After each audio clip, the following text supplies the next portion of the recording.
दोस्तों आज हम बात करेंगे वेब 3.0 के बारे में, जो हमारे फ्यूचर का एक सबसे बड़ा पार्ट या ये कह लीजिए हमारा पूरा फ्यूचर ही बनने वाला है। इंटरनेट की अगर आप हर 5 सालों के इंटरवल्स में ग्रोथ देखेंगे तो आप इंटरनेट के प्रोग्रेस की स्पीड को समझ पाएंगे। करंट टेक्नोलॉजी, इंसानों की जरूरतें और इंसानों का दिमाग, इन 3 फैक्टर्स के चलते हर बार इम्पॉसिबल टास्क्स पॉसिबल में कन्वर्ट होते आए हैं। ऐसे में जो लोग नई दुनिया के साथ अपने आप को इंक्लूड करके उसका हिस्सा बनते हैं वो आगे बढ़ जाते हैं, और यही रीजन है कि आज दुनिया की सबसे बड़ी कंपनीज और सबसे ज्यादा सक्सेसफुल लोग न्यू टेक्नोलॉजी को साथ लेकर चलते हैं, और यही रीजन है कि वो millions, billions and trillions earn कर पाते हैं। सो फ्यूचर में आप कहीं पीछे न रह जाएं और अपने दिमाग और स्किल्स को अपडेटेड रखें, इसके लिए फ्यूचर के बारे में नॉलेज गेन करना जरूरी है। तो अब देखते हैं कि वेब 3.0 कैसे आया और वेब 1.0 और 2.0 था भी या नहीं।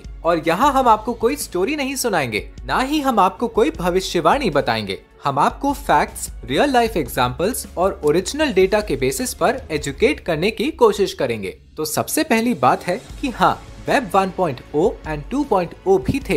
एक्चुअली इसे समझना काफी सिंपल है। जब इंटरनेट की शुरुआत हुई 1990s में, तब वो बिल्कुल आज की तरह नहीं था। पहले हम सिर्फ इंटरनेट की इंफॉर्मेशन को कंज्यूम कर सकते थे, मतलब इंटरनेट सिर्फ रीड ओनली कॉन्सेप्ट पर बेस्ड होता था। हम कोई एक्शन नहीं ले सकते थे, आर्टिकल्स, इमेजेस एटसेट्रा को देख सकते थे। ये सबसे इनिशियल वर्जन था वेब 1.0।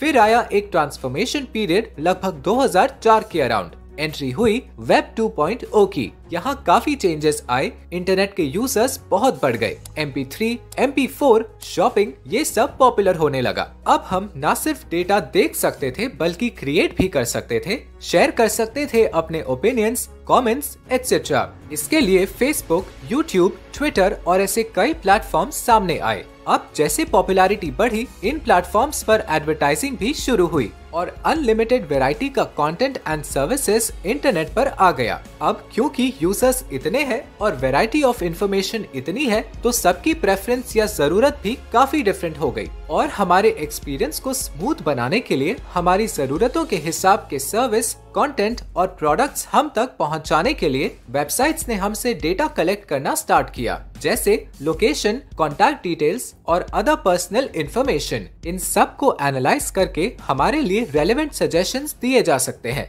बट जैसे हर साइट का एक नेगेटिव होता ही है, यहाँ भी वो प्रॉब्लम आई। यूजर्स के डेटा का मिसयूज होने लगा और एडवर्टाइजर्स या ब्रांड्स के फायदे के लिए हमारे डेटा के साथ मैनिपुलेशन हुआ। मतलब कि इन प्लेटफॉर्म्स ने हमारा पर्सनल डेटा शेयर करना शुरू किया। हमारी ऑनलाइन एक्टिविटी के हिसाब से कंपनीज को हमारा डेटा बेचा जाने लगा। आपने कई बार देखा होगा कि फेसबुक और दूसरे सोशल मीडिया प्लेटफॉर्म्स के अगेंस्ट यूजर प्राइवेसी को लेकर काफी इश्यूज एंड स्कैंडल्स आते रहे हैं। तो वेब 2.0 हमारी प्राइवेसी तो इन प्लेटफॉर्म्स के कंट्रोल में थी ही, साथ ही हमारे कंटेंट और एक्टिविटीज का कंट्रोल भी। फॉर एग्जाम्पल, हमारे कंटेंट का control Facebook, Google, Instagram, YouTube, Twitter, इन सब के पास होता है। उनकी पॉलिसीज के अंडर हमें रहना पड़ता है और वो जब चाहे हमें या हमारे किसी कंटेंट को प्लेटफॉर्म से रिमूव कर सकते हैं। मतलब हमारे ही वर्क की फुल ओनरशिप हमारे पास ही नहीं है। और तीसरा एक इशू ये भी है कि हमारी अर्निंग्स भी इन सोशल मीडिया प्लेटफॉर्म्स के कंट्रोल में होती हैं। हमारे रेवेन्यू का एक बहुत बड़ा परसेंटेज ये प्लेटफॉर्म्स के पास चले जाता है।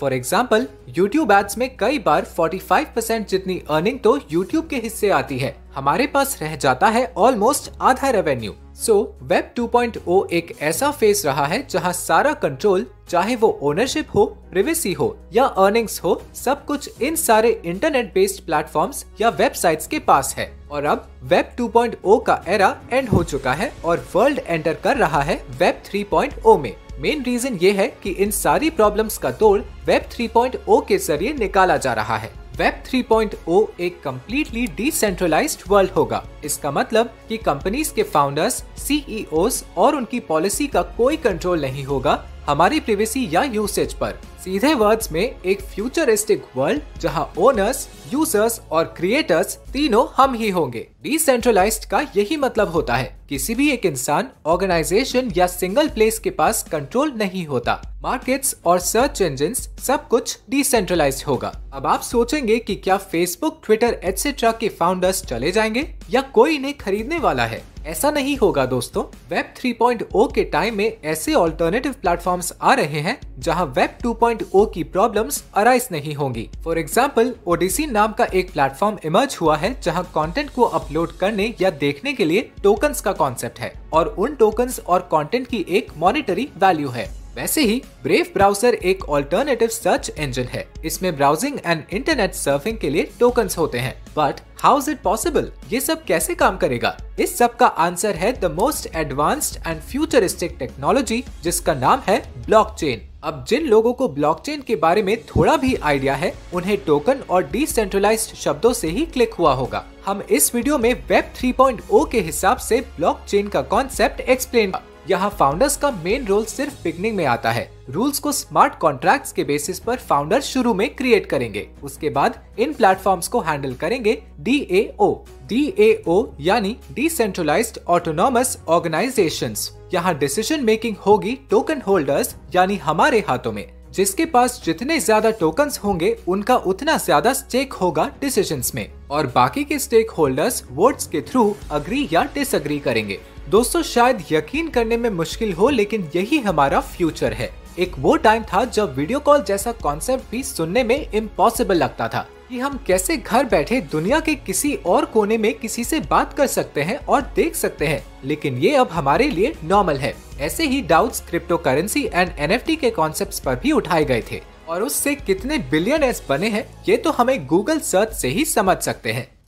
अर्निंग के लिए रेडी होने के लिए इम्पोर्टेंट है कि हम लर्निंग के लिए रेडी रहें। Cryptocurrency, blockchain, NFT, metaverse, इन सब कॉन्सेप्ट्स के बारे में इंफॉर्मेशन गेन करना स्टार्ट कर दीजिए। नई टेक्नोलॉजीज के बारे में जानकर इन फ्यूचर अपॉर्चुनिटीज के लिए रेडी हो जाइए। सेफली सेव्ड होंगे। आप में से कुछ लोग जानते ही होंगे कि ये सब ब्लॉकचेन कॉन्सेप्ट की ही एप्लीकेशंस हैं। बेसिकली वेब 3.0 सारे फ्यूचर कॉन्सेप्ट्स को साथ लेकर चलेगा एडवांस्ड टेक्नोलॉजी के साथ, जो शायद हमें अभी सोचने में भी अजीब लगे, जैसे metaverse, AI, machine learning, NFT gaming tokens, blockchain, ये सब कुछ इंक्लूडेड रहेगा। अग्री करेंगे दोस्तों, शायद यकीन करने में मुश्किल हो लेकिन यही हमारा फ्यूचर है। एक वो टाइम था जब वीडियो कॉल जैसा कॉन्सेप्ट भी सुनने में इम्पॉसिबल लगता था कि हम कैसे घर बैठे दुनिया के किसी और कोने में किसी से बात कर सकते हैं और देख सकते हैं, लेकिन ये अब हमारे लिए नॉर्मल है। ऐसे ही doubts crypto currency and NFT के कॉन्सेप्ट्स पर भी उठाए गए थे और उससे कितने बिलियनर्स बने हैं ये तो हमें गूगल सर्च से ही समझ सकते हैं। अर्निंग के लिए रेडी होने के लिए इम्पोर्टेंट है कि हम लर्निंग के लिए रेडी रहें। Cryptocurrency, blockchain, NFT, metaverse, इन सब कॉन्सेप्ट्स के बारे में इंफॉर्मेशन गेन करना स्टार्ट कर दीजिए। नई टेक्नोलॉजीज के बारे में जानकर इन फ्यूचर